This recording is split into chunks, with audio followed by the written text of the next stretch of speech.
ሰላም ጤና ይስጥልኝ የተወደዳችሁ የሶለዳ ሚዲያ ቤተሰቦቻችን እንዴት ቆያችሁ? በዛሬው ዝግጅታችን የዝምታው አዙሪት የትግራይ ማህበረሰብና የልማዳዊ አቅመቢስነት ሰንሰለት በሚል ርዕስ የዘወትር የሚዲያችን ቤተሰብ መምህር አምደ ሀበሻ የላኩልንን በህወሓት ሁሉ ስቃይ ሞትና መከራ የሚደርስበት የትግራይ ህዝብ ዝምታው ከምን የመነጨ ነው የሚል ጉዳይን የሚያብራራ እጅግ ግሩም ትንታኔ ይዘንላችሁ ቀርበናል። እስከ ፕሮግራማችን ፍጻሜም ሶለዳ ሚዲያን ላይክ፣ ሼር፣ ሰብስክራይብ እያደረጋችሁም ከኛ ጋር እንድትቆዩም ኮዲሁም ዛሬም እንደወትረው በታላቅ አክብሮት ጋብዛችኋለሁ። መልካም ቆይታ። የዝምታው አዙሪት የትግራይ ማህበረሰብና የልማዳዊ አቅመቢስነት ወይም በእንግሊዘኛው አቻ ቃሉ ለርንድ ሄልፕለስነስ ሰንሰለት አንድ ማህበረሰብ የመኖር ህልውናው ሲፈተን፣ ልጆቹ ለጦርነት ማገዶነት ሲዳረጉ፣ የተፈጥሮ ሀብቱና ወርቁ ሲዘረፍ፣ እንዲሁም ተስፋ ያደረጋቸው ወጣቶች በገዛ ወገኖቻቸው ፊት አውራሪነት ለሰው ሰራሽ ባርነትና ለስደት ሲሸጡ እያየ ዝምታን ከመረጠ ጉዳዩ ከፖለቲካዊ ታማኝነት በላይ የሆነ ጥልቅ የስነ ልቦና ችግር እንዳለበት አመላካች ነው።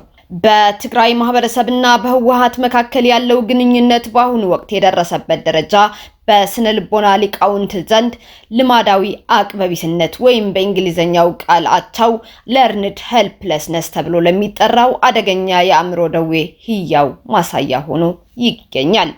ይህ ጽሑፍ ህዝቡ መብቱን ለማስከበር ከመታገል ይልቅ ለምን በዝምታና በተስፋ መቁረጥ በደሉን እንደሚቀበል በሳይንሳዊ መነጽር ይተነትናል። ማህበረሰባዊ አቅመቢስነት ከግለሰብ ወደ ህዝብ፣ ልማዳዊ አቅመቢስነት አንድ አካል በተደጋጋሚ በሚደርስበትና ሊቆጣጠረው በማይችለው መከራ ምክንያት የመፍትሄ በር በሚከፈትበት ጊዜ እንኳን ምንም ባደርግ ለውጥ ማምጣት አልችልም በሚል እምነት እጁን ሰጥቶ የሚቀመጥበት ሁኔታ ነው።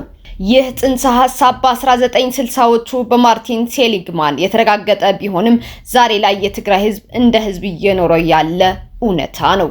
ህዝቡ ላለፉት 10 ዓመታት በህወሓት የብረት ጫማ ስር ሲዳከር እጣ ፈንታው በራሱ እጅ ሳይሆን በድርጅቱ እጅ ብቻ እንደሆነ ተደጋግሞ ተሰብኳል፣ በተግባርም ታይቷል። ህዝቡ በራሱ ልጆች፣ በራሱ መሬትና በራሱ የተፈጥሮ ሀብት ወርቅና ማዕድናት ላይ የነበረውን የመወሰን መብት ቀስ በቀስ ሲነጠቅ ይህንን ውንብድና የመቃወም አቅሙም አብሮ እየተሸረሸረ መጥቷል። መጀመሪያ ላይ ተቃውሞዎች ቢኖሩም የድርጅቱ የጭካኔ እርምጃዎችና እኛ ከሌለን ትጠፋላችሁ የሚለው የማያቋርጥ ፕሮፓጋንዳ ህዝቡን መከራውን የማይቀር ጽዋ ነው ወደሚል ድምዳሜ አድርሶታል። ይህ በውሾች ላይ የተደረገው ሙከራ ማሳያ እንደሆነው ሁሉ የትግራይ ህዝብም ዛሬ ላይ ከስቃዩ የሚያመልጥበት በር ወይም ህገወጥ ደላሎችን መቃወም፣ ለጦርነት አልወጣም ማለት፣ የሀብቴ ተጠቃሚ እኔ ነኝ ብሎ መሞገት እያለው እንኳ በአእምሮው ውስጥ በተፈጠረው የማይቻልነት ሰንሰለት ታስሮ ዝምታን መርጧል። የጉድለቶች ሰንሰለት በህዝቡ ላይ። ይህ ማህበረሰባዊ ህመም በሶስት ዋና ዋና ጉድለቶች ይገለጻል። እነዚህም በትግራይ ህዝብ ወቅታዊ ሁኔታ ላይ በግልጽ ይታያሉ። አንደኛው የተነሳሽነት ጉድለት ወይም ሞቲቬሽናል ዲፊሲት ነው። ይህም ህዝቡ የክልሉ ወርቅ በጥቂቱ የህወሓት ጀነራሎችና ጀሌዎች ሲዘረፍ እያየ ይህ የኔ ሀብት ነው ብሎ ለመጠየቅ አቅም አጥቷል። ልጆቹ ጦርነት ውስጥ ገብተው ሲያልቁ የተረፉት ደግሞ በህወሓት መዋቅር ውስጥ ባሉ ደላሎች ለስደትና ለሰው ንግድ ሲዳረጉ ቤተሰብ እሪ ብሎ ከማውጣት ይልቅ ሁኔታውን እንደ መጥፎ ዕድል ተቀብሎ ዝም ይላል። ይህ ዝምታ የመጣው በደሉን ስለወደደው ሳይሆን ብጮህም ሰሚ የለኝም እንዲያውም የባሰ ይደርስብኛል ከሚል የረጅም ጊዜ ተስፋ መቁረጥ ልምምድ ነው። ሁለተኛው የእውቀት ወይም የማስተዋል ጉድለት አሊያም ኮግኒቲቭ ዲፊሲት ነው። ይህ ጉድለት ደግሞ ህዝቡ ከህወሓት ውጪ አማራጭና የተሻለ ዓለም አለ ብሎ እንዳያስብ አድርጎታል። ህዝቡ በተደጋጋሚ ጠላት ከበውሃል ተብሎ ስለተነገረው በድርጅቱ ውስጥ ያሉ ሌቦችንና አረመኔዎችን እንደ አዳኝ፣ ከድርጅቱ ውጭ ያለውን ዓለም ደግሞ እንደ አጥፊ የመመልከት የተዛባ ግንዛቤ ውስጥ ወድቋል። ይህም የራሱን ነፃነት እንዳያይና አዳዲስ መፍትሄዎችን እንዳያፈልቅ አእምሮውን ጋርዶታል። ሶስተኛው የስሜት ጉድለት ወይም ኢሞሽናል ዲፊሲት የሚባለው ነው። በክልሉ የሚታየው ጥልቅ የሆነ ማህበራዊ ድብርት፣ ዋይታና እንባ የዚህ ማሳያ ነው። ህብረተሰቡ ሀዘኑን ከመግለጽ ባለፈ ወደ ቁጣና ወደ ተግባር መለወጥ አቅቶታል። ዘወትር በሚሰማው የሞት የስደትና የረሃብ ዜና ስሜቱ ከመደንዘዙ የተነሳ አስከፊ ነገሮች ሲፈጸሙ፣ ለምሳሌ ወጣቶች ለባርነት ሲሸጡ እንደ ተራ የዕለት ተዕለት ክስተት የሚቆጠርበት አደገኛ ደረጃ ላይ ደርሷል። የአተረጓጎም ዘይቤና የኛ ስነ ልቦና ለዚህ አቅመቢስነት መጠናከር ትልቁን ድርሻ የሚወስደው ህወሓት የገነባው አሉታዊ የአተረጓጎም ዘይቤ ነው። ህዝቡ የሚደርስበትን መከራ በሙሉ እንዲተረጉም የተደረገው አንደኛው ቋሚ ነው ወይም ፐርማነንት በሚል ነው። ይህም መከራችን ማብቂያ የለውም፣ ሁሌም ታጋይና ተሰቃይ ሆነን እንኖራለን የሚል ነው። ሁለተኛው ሁሉንም ይነካል ወይም ፐርፋሲቭ ነው። በፖለቲካም በኢኮኖሚም በማህበራዊ ህይወትም እኛ ተነጣይ ነን። ሶስተኛው ከውጭ የመጣ ነው አሊያም ኤክስተርናላይዜሽን ነው የሚለው ነው።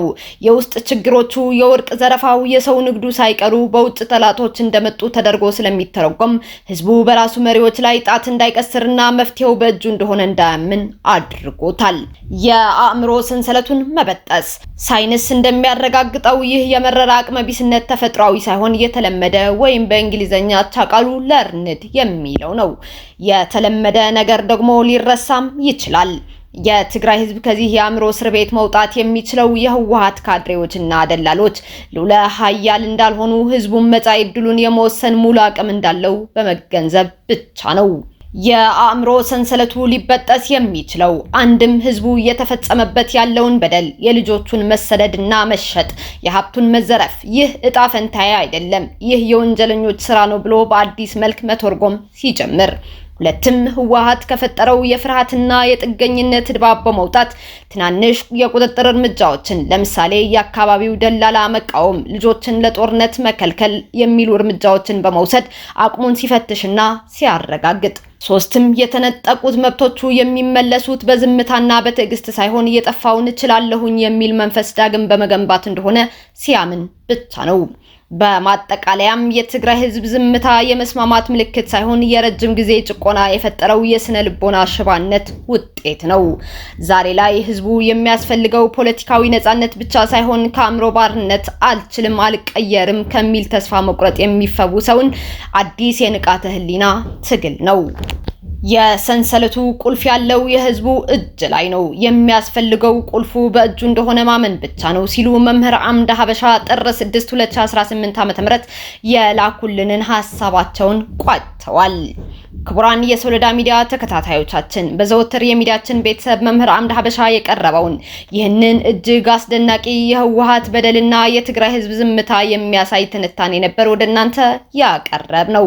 ለዛሬ ያቀረብንላችሁ የትንታኔ ዝግጅትም እዚህ ጋር ጨርሰናል። እንደወትሮው ዝግጅታችን ከወደዳችሁት ላይክ በማድረግ ሌሎች እጅግ አስደናቂ የኢትዮጵያውያን ምሁራን ትንታኔዎችና ሐሳቦችን ለማዳመጥም ሶሎዳ ሚዲያን ሰብስክራይብ በማድረግ መከታተልም ትችላላችሁ። አዳዲስ ትኩስና ወቅታዊ ሀገራዊ እንዲሁም ዓለም አቀፋዊ መረጃዎችን በቶሎ እንዲደርሷችሁም የደወል ምልክቷን መጫናችሁን አትርሱ። ሰላም ለጋራ ቤታችን ኢትዮጵያ። ሶሎዳ ሚዲያ ጥር 6 2018 ዓ.ም